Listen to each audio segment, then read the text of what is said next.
Welcome back to Self-Invested, where we talk about how you can do better with money. In this video, I'm going to be comparing buying a property with and without a Help to Buy loan when you have a 10% deposit. If this is your first time here, my name's Lemuel, and on this channel we talk all things personal finance, from investing in the stock market to paying off credit card debt fast and everything else in between, including housing. Just so you know, I'm not a financial advisor. I'm not an expert. I'm just a regular guy that enjoys talking about money and how we can do better with it. If that sort of thing interests you, then stick around and I hope you enjoy the video. If you do, make sure you give the video a like and subscribe to the channel to get more content like this.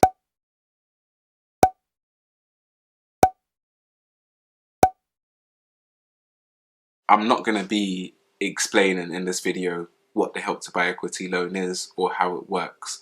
I've made a video on the Help to Buy loan and you can look at it down in the description now, or there'll be something that pops up above my head from the I button to show you the video that I did on the Help to Buy loan. In that video I give an overview of the Help to Buy loan and I talk about the changes that come into effect from April 2021. In this video, I really want to do a bit of number crunching and compare buying a property with the Help to Buy loan and without the Help to Buy loan and see how they compare. At the end, I'm going to sort of do a comparison of the costs. I'm going to try and do a deep dive into the figures and see really, is it better to get a property with a Help to Buy loan or is it better to go without? Anyway, let's jump into the video.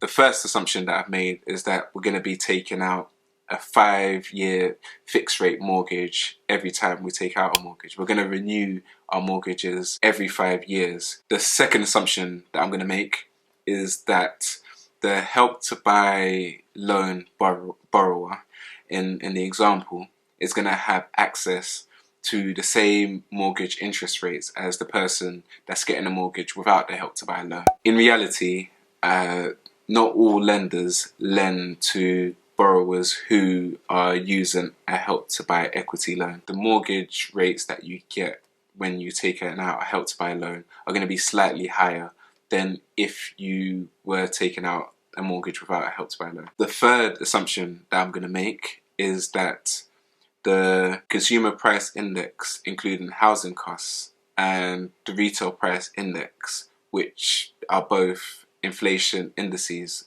or measures of inflation, are going to be 2% and 3% respectively. The fourth simplification that I'm making in this example is that the mortgage interest rates over the full 25-year period that we're looking at are going to be based on searches in the current market. The fifth assumption or simplification that I'm making is that I'm using rates based on the Money Saving Expert mortgage comparison site. The sixth assumption or simplification that I'm going to make is that the value of the property that we're looking at in the examples stays the same throughout. Now I'm going to assume that the value of the property is 400k and it's going to remain that way throughout the example. The seventh simplification is that I haven't included the management or admin fee that you have to pay for the Help to Buy loan.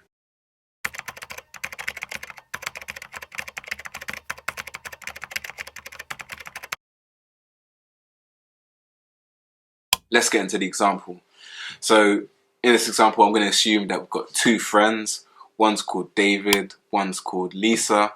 Both are buying a property worth £400,000. David is going to be buying the property without a Help to Buy loan and with a 10% deposit, so just with 40k.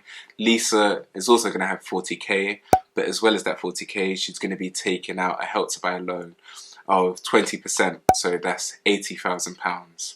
So what I'm going to do now is just look at David's cost first over the life of a 25-year mortgage, and then I'm going to look at Lisa's costs and then compare them at the end. If David had a 10% deposit, £40,000, the mortgage that he'll take out would be £360,000. That is equal to 90% of the value of the property. So that's a loan to value ratio of 90%. The cheapest interest rate that David could get would be 2.85% over 5 years. After 5 years, the total interest David would have paid would be £41,677.86. After 5 years of repayments, the outstanding mortgage balance would be £304,776.64, and that would be equal to 76.19% of the property's value. With this loan to value ratio, the best interest rate David would be able to get over 5 years would be 1.72%, and after 5 years he would have paid £23,432.78. The total interest he would have paid over 10 years would be £65,110.64. Now, if David did this again every 5 years, went and remortgaged and got the cheapest rate he could get, I'm just gonna jump right to the end and I'm going to show you exactly what that looks like. The total interest David would have paid over 25 years would be £90,815.93. You can see on the sort of loan column how the amount that he pays sort of decreases, and how the loan to value ratio also falls, and how the interest rates get better. That's because the lower the loan is as a percentage of the value of the property, the better the interest rate you can get. So now let's look at Lisa's costs. Lisa also has a 10% deposit, so £40,000, but she also has a Help to Buy equity loan of £80,000. This means that she only needs a mortgage of £280,000, which is equal to 70% of the property's value, or a loan to value percentage of 70%. According to the Money Saving Expert website, the cheapest 5-year fixed rate she could get would be 1.63%. Just to highlight again, this is a simplification. In reality, not all mortgage providers lend to Help to Buy borrowers. That means there's less competition, and because there's less competition, this 1.63% would probably be slightly higher in reality. After 5 years, the total interest that Lisa would have paid would be £20,952.06. Because this is the first 5 years of the Help to Buy loan, that means there's no interest. The total outstanding balance on the mortgage after 5 years would be £232,731.76. This would be equal to a loan to value of 58.18%. According to the Money Saving Expert website, the cheapest 5-year fixed rate that she could get would be 1.42%. After 5 years, the total interest she would have paid would be £14,725.58. This would mean the total amount she would have paid on interest after 10 years would be £35,677.64. Because this is the second 5-year period, she will also have to pay interest on the Help to Buy loan. In this table, I've looked at what the interest rate would be over the full 25 years of the Help to Buy loan. So after the first 5 years of paying interest on the loan, the total interest she would have paid on the Help to Buy loan would have been £7,582.85. This means the total interest she would have paid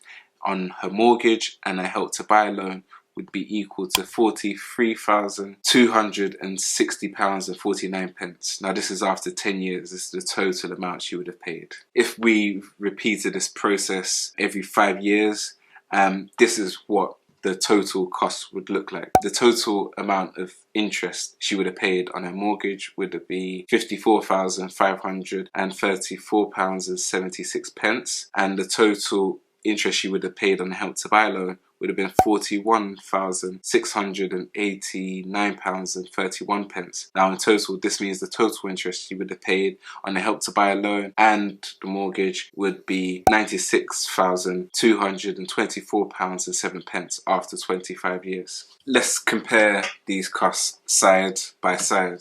As you can see, when we put the amount of interest that Lisa and David paid side by side, we can see after 5 years, Lisa had paid £20,725.80 less interest than David.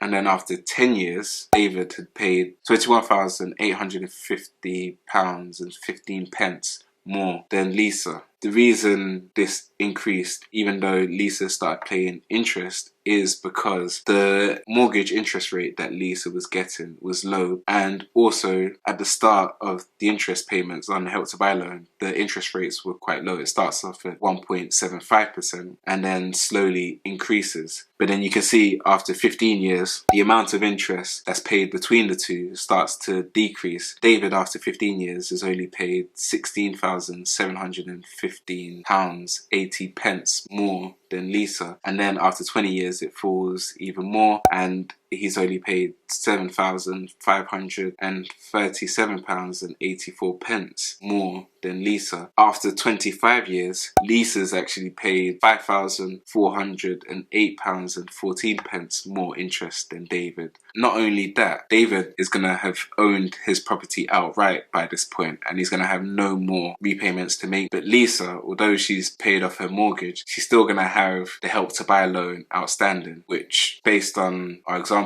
would be £80,000. So in total, in order to own her property outright, Lisa would have to pay £85,408.14 more than David to actually buy her property, which doesn't sound like a great financial decision if you can avoid it. What I want to look at now is whether there's any situations where Lisa could be financially better off than David. So if David was to sell his property after 5 years for £400,000, he would be left with £95,223.36. If Lisa sold her property for £400,000, she would be left with £87,268.27. Now, when you first look at it, you may think David's better off because he's got £7,955.12 more than Lisa. But over this 5-year period,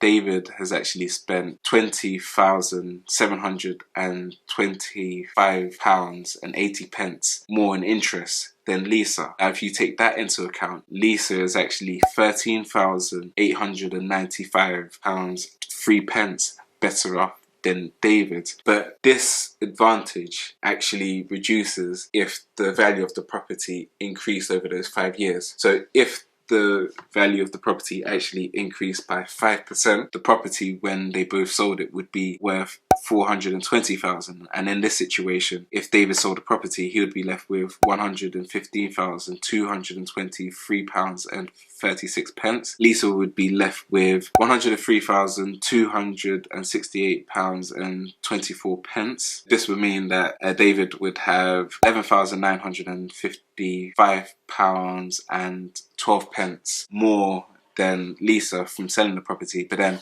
when we account for the interest paid during that period, Lisa would be £8,770.68 better off. So you can see the advantage that Lisa had has dropped from £13,893.03 to £8,770.68 because the property value has increased.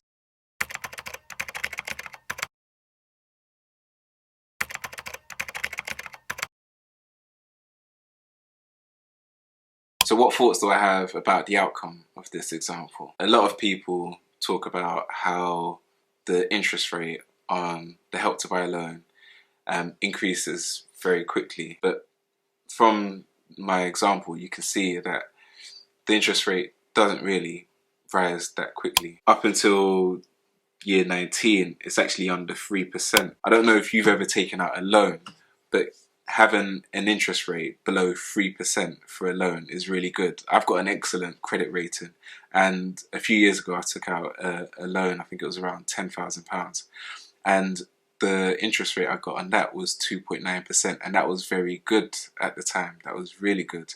And even in the example that we looked at with David, his interest rate on a mortgage was 2.85%, which is only slightly less than the interest rate after 20 years or after 19 years, with the Help to Buy loan at 2.19%. So in reality, the Help to Buy loan interest rate is really good. I mean, it doesn't mean that you should wait before you pay it off. You should definitely pay it off as quickly as you can, because it is increasing over time. But it is a very good interest rate. The bigger concern with the Help to Buy loan is the fact that it's an equity loan, so it's linked to the value of your property. So if your property moves up in value, so does the amount that you need to pay. That's a reason why it's good to pay it off as quickly as possible, because the value of your property is going to rise. It's more likely to rise than not. So pay it off as quickly as you can if you do take it out. Anyway, if you've made it to the end of this video, well done. I know I went through a lot of numbers and facts and figures. Hopefully it was really clear. I tried to sort of use some graphics to make it easier for you to understand and follow. Hopefully you did enjoy the video, and if you did, please subscribe to the channel. Anyway, I hope you enjoyed the video. Take care for now, and I'll see you at the next one. Alright, bye.